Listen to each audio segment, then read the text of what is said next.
The sun glared like a judgment over the Arizona plains when Boone Halley rode into Javelina Gulch, a town so dried out and forgotten that even the wind sounded tired passing through. Boone wasn't much older than 30, dust-worn and road-scarred, a wandering cowboy with no direction except the one his horse chose each morning. His left shoulder still ached from an old Apache arrow wound, and his past sat on him the way a rattlesnake coils under brush, silent until provoked. Yet Boone wasn't looking for trouble this time. He was looking for land, something simple, something quiet, something he could maybe die on someday without the noise of the world clawing at him. That's why he perked up when a crusty, twitch-eyed townsman nailed a poster to the wall of the saloon. Ranch for sale, $35. Boone almost laughed. Even a broken fence cost more than that. Curious or maybe just foolish, he followed the man inside. The air smelled of whiskey, dust, and the kind of secrets that kept a person looking over their shoulder. The seller introduced himself as Silas Raglan, a gaunt fellow with a voice that scraped like shovel metal. He claimed he'd inherited the ranch from a cousin who died of natural cause. Is very natural, though his expression suggested otherwise. Boone never trusted men who gave too many details that made no sense. But $35 was $35. He signed the deed anyway, with ink so dried it looked like old blood, and Silas handed him the key with a shaky grin that felt like a warning. Something in Boone's gut twisted, not fear, just a kind of instinct, the same one that had kept him alive in the war against the Apaches 6 years before. Still, he mounted his horse and rode toward the ranch as daylight started bleeding into dusk. The land itself was beautiful in a haunted sort of way, towering red mesas, ghostly cottonwoods, and the last hint of purple twilight spread thin across the desert floor. The ranch house was small, nothing more than a wood frame battered by heat and wind, but it had a porch that looked like it wanted company. Boone swung off his horse, tied the reins, and tested the front door. It creaked open like an old man sighing, and a hot, stale smell rolled out. Boone stepped inside. Dust clung to the air. With every slow step his boots thudded on warped floorboards. He scanned the room, table overturned, chairs scattered, dried mud tracks leading from one doorway to another. Something violent had happened here, and not long ago. He reached for the curtain and pulled it aside, and that's when he froze. Hanging from the rafters were 3 Apache girls, young, no older than 14, dangling silently. Short braids limp, dresses torn, their feet hovering inches above the ground as if they'd tried desperately to reach it moments before death came for them. Boone staggered back, breath caught in his chest. Their skin had cooled, but their bodies hadn't stiffened yet. This had happened recently. His heart thudded. The memory of his years fighting Apaches burned hot in his skull. Blood, fire, screams, but this lit a different fire in him. This wasn't war. This wasn't battle. This was murder. And whoever did it wanted someone, maybe him, to find them like this. Boone lifted their chins gently, checking for signs: rope burns, bruises, fingerprints. He whispered a prayer under his breath, though he wasn't sure which god he was talking to.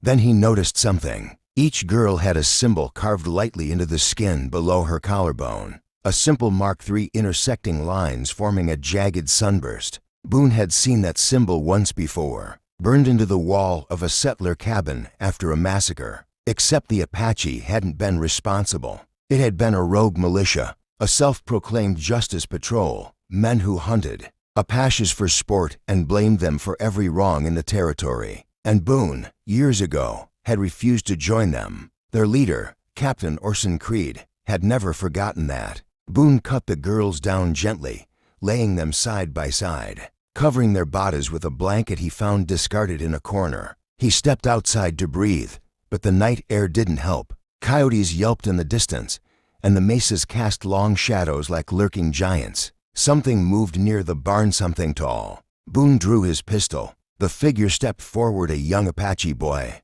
trembling, eyes wide with fear and grief. He pointed at Boone, then at the house, then made a slicing gesture across his own throat. Boone understood immediately. The killers were coming back. The boy tugged his sleeve desperately, motioning toward the hills. Boone grabbed his saddlebag, the deed still in it, as if mocking him with the realization that he'd bought not a ranch but a trap. Together, he and the boy ducked behind a rock outcropping. Just as 3 riders approached the ranch, torches blazing, Boone recognized the silhouette of the one leading the pack. Broad shoulders, rigid posture, hat tilted low. Captain Orson Creed, the man responsible for more Apache deaths than any disease or drought. Boone whispered to the boy, "Stay low," though his own blood roared like thunder. Creed and his men rode straight to the ranch house, dismounted, and stared at the porch as if expecting Boone to be there waiting. Rope around his own neck. Creed spit on the ground. "He'll come," he growled. "He ain't the type to run." Boone realized the horrifying truth. The $35 sale wasn't desperation, it was bait. Silas Raglan had been part of Creed's gang. They'd known Boone would bite. They'd known he'd come here and find the girls. And they planned to pin the murders on him to ignite a new war between settlers and the Apache tribes. Boone clenched his fists. He couldn't let that happen, not after everything he'd seen, everything he'd done, everything he regretted. He whispered to the boy, "We're gonna fix this." But words meant nothing without action. And action would come soon, because Creed's men had just lit the ranch on fire, turning Boone's new property into a blazing pyre behind which they intended to hunt him like an animal. Boone steadied his breathing. This wasn't the start he wanted, but it was the fight he'd been avoiding for too long. As the flames rose and the shadow of death spread across the desert floor, Boone Halley realized he had just stepped into a truth far more terrifying than the Badas hanging in that raft house. This wasn't about him buying a ranch. This was about a war being restarted, and the truth behind that war was darker than any nightmare the West had ever whispered. The flames from Boone's burned out ranch roared skyward like a warning sent to every spirit in the desert, Apache, settler, and ghost alike. But Boone and the young Apache boy, Coda, were already miles away, weaving through the maze of canyon shadows as the moon carved pale silver lines across the sand. Each hoofbeat echoed Boone's rising anger, pounding with the weight of memories he'd buried too long. He'd fought Apaches when he was young, doing the bidding of the U.S. cavalry because he didn't know better, because authority had told him they were the enemy. But he'd learned the truth before it destroyed him. The war hadn't been about justice or peace. It had been about men like Orson Creed getting rich on land soaked in blood. Boone had deserted, refusing to kill another Apache child. Now, seeing those 3 murdered girls hanging like trophies, it ripped open every scar he'd spent years trying to forget. Still, he kept his composure as Coda led him to a hidden pass between 2 towering stone spires. They dismounted and entered a narrow cave lit only by a dying torch. At first Boone thought it was empty until shadows moved. Then he saw them, a dozen Apache women and elders, faces gaunt with fear, and several children huddled close together. The tribe had been hiding for days,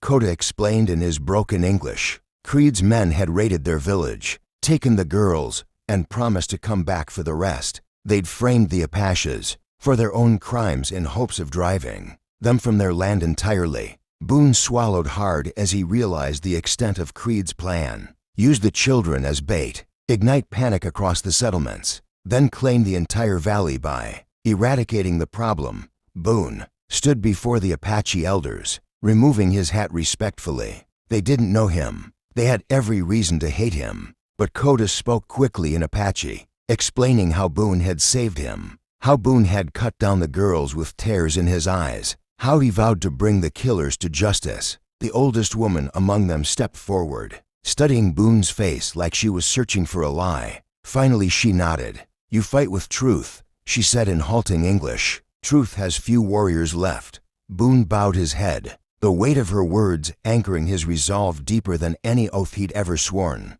It wasn't long before they heard the first distant echoes. Creed's men, tracking through the canyon, confident and cruel. Boone moved through the cave swiftly, helping the tribe gather what supplies they had. They couldn't stay. The cave would become a tomb if Creed found them here. Boone used charcoal from the dying torch to draw in the sand a map of the nearby ridges, water holes, and choke points he knew from his years patrolling these lands. The elders listened carefully as Boone explained how to reach a safer valley land the militia avoided due to superstition about spirits. He wasn't sure he believed in spirits, but he believed in fear, and the way men like Creed fell for their own superstitions. Once the tribe was ready, Boone turned to Koda. You lead them. You're smart, and they trust you. But Koda shook his head stubbornly. You come, he insisted. Boone hesitated. If he stayed with them, they'd be slowed down, and Creed wanted him above all else. If he went alone to confront Creed, the tribe might escape, or they might not. Boone gripped Koda's shoulder. I'll come back, I promise, but I gotta end this. The boy stared at him, jaw trembling, then nodded reluctantly. Boone watched the tribe slip into the darkness, ghost-like against the canyon walls. When the last child vanished into shadow, Boone turned toward the entrance of the cave and drew his revolver. The first rider appeared moments later, torchlight reflecting off the cruel grin of one of Creed's militiamen. Boone didn't wait. He shot out the torch, plunging the canyon into darkness, then dove behind a boulder as the riders scattered in panic. The firefight was brutal, echoing like thunder between canyon walls. Boone moved like a shadow, skill honed from years of surviving ambushes.